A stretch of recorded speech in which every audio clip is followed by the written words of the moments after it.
Hey, General Hospital fans. I've got your early spoilers for October 6th through the 10th. We're going to talk about Tracy being stunned at Monica's while reading and Carly absolutely losing it and ranting. It's Adam Form GH Spoilers channel. If you're not following us, please reach down, click that subscribe button.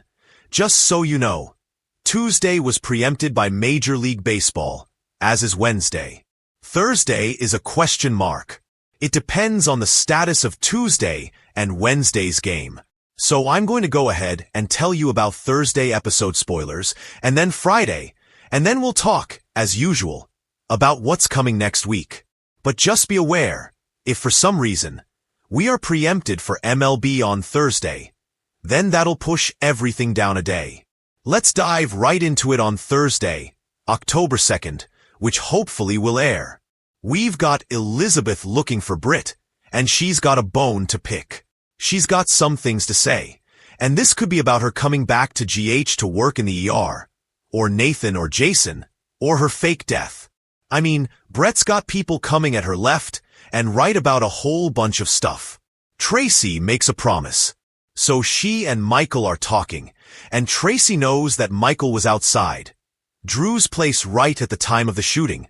And Michael kind of claps back at Tracy and tells her, if she's so sure about all this, go ahead, go to the cops, but Tracy obviously is going to cover for Michael, because she hates Drew. Sonny connects the dots. He's going to meet Ronnie, who tells Sonny that she won't be scared off by Tracy. Carly is grilled by Anna, but she's going to clap back at the police chief, and Carly tells Anna, do your job and stop trying to pin this attempted murder on the obvious suspect. So Carly may be questioned about her own whereabouts that night.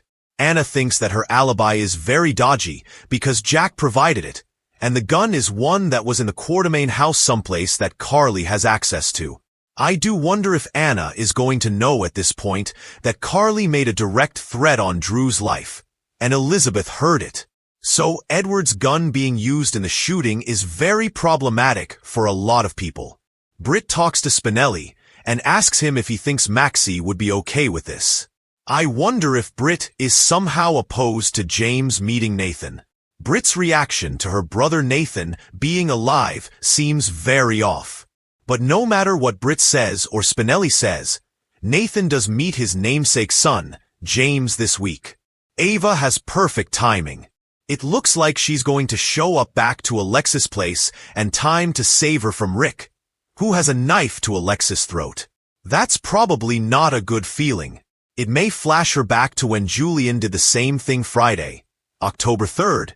We have got the reading of Monica's will, and that may begin on Thursday, but is in full form on Friday.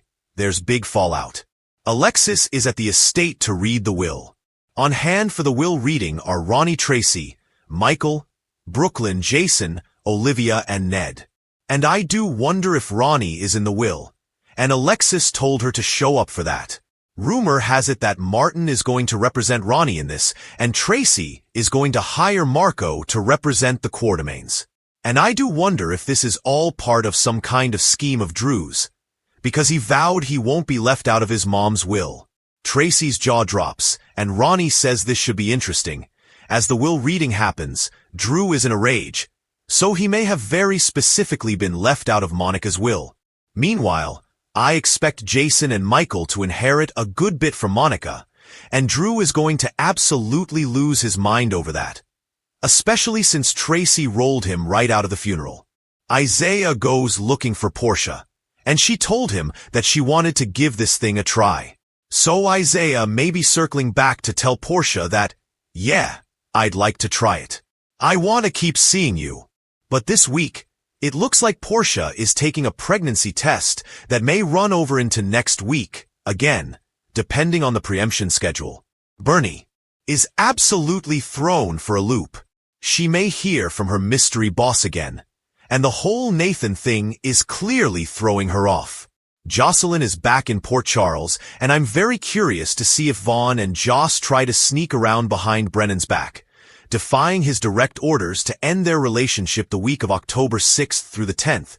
Gio makes a big move, and I wonder if he's going to come back to the Q mansion, Maybe he will decide to let his parents, BL, Q and Dante have a little more access to him. Chase and Anna serve a search warrant. Looks like they may be at the Q mansion, since Drew was supposedly shot with Edward Quartermain's gun. Carly goes looking for Elizabeth, and Carly may suspect that Liz told the cops about her threat, and that might be why Anna was grilling her. Elizabeth and Carly are not friends, and they have a very contentious, rocky past. Alexis has a warning for Sonny, and it may be about the Drew shooting and Michael's shaky alibi. Curtis has a theory that he shares with Portia, and this may be about who shot Drew and what he's doing. And, of course, no matter who Drew actually suspects shot him, he wants Michael to go down for it. Portia gets life-changing news, and this may be a positive pregnancy test. And our leaker told us that there's going to be a Who's the Daddy storyline coming up for her. So Portia is planning next steps if she is the one who's pregnant, as it looks like she's got to figure out who's the dad. What's she going to do about this pregnancy? And is she going to tell the father of her child? Brennan gets together with Jocelyn. This might be to discuss Britt and her getaway, or it might be him reiterating that she needs to stay away from Vaughn. Chase makes a shocking revelation, and I'm betting he's going to tell Willow that there's evidence Drew bribed the judge in the custody case to give the kids to Michael, because Willow is in absolute despair next week, and she'll probably believe that Drew did bribe the kids because he only wanted it to be her and him and Scout. I mean, that does sound like a Drew thing to do. Meanwhile, he remains determined to destroy Michael, make him take the blame for the shooting, and also Tracy Drew is out for blood, and he may hit an all-time low soon and do the nastiest thing we've seen yet. The PCPD is getting closer to making an arrest in Drew's shooting, but I doubt it will be the real shooter, and it could be that Michael is the one to take the fall. I guess it matters once they find that attempted murder weapon and whose fingerprints are on it. And Britt has to get tough with somebody could be Albrecht, Lulu, Carly, Nathan. Something, as I said, is really off. I feel like she knew Nathan was alive and is bothered that he's on the loose. Maybe she was hiding him from Phase On. We'll see.